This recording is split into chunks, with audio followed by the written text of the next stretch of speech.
ceket giydim düğmeli, şapka taktım eymeli. Ceket giydim düğmeli, aşkıyla yandım sevdiğime değmeli. Aşkıyla yandım sevdiğime değmeli.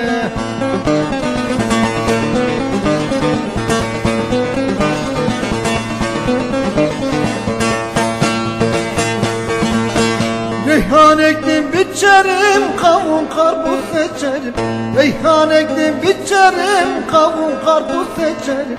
Bir gel dese sevdiğim, ben kendimden geçerim. Bir gel dese sevdiğim, ben kendimden geçerim.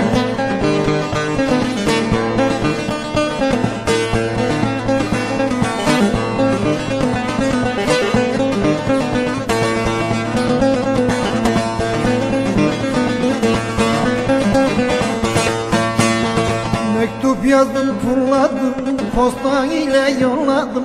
Mektup yazdım fırladım, posta ile yolladım.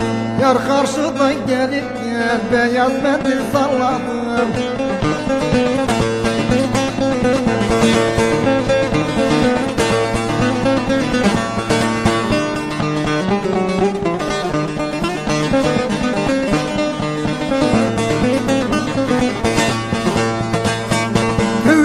Yaz derinde seven geçmez yarinden.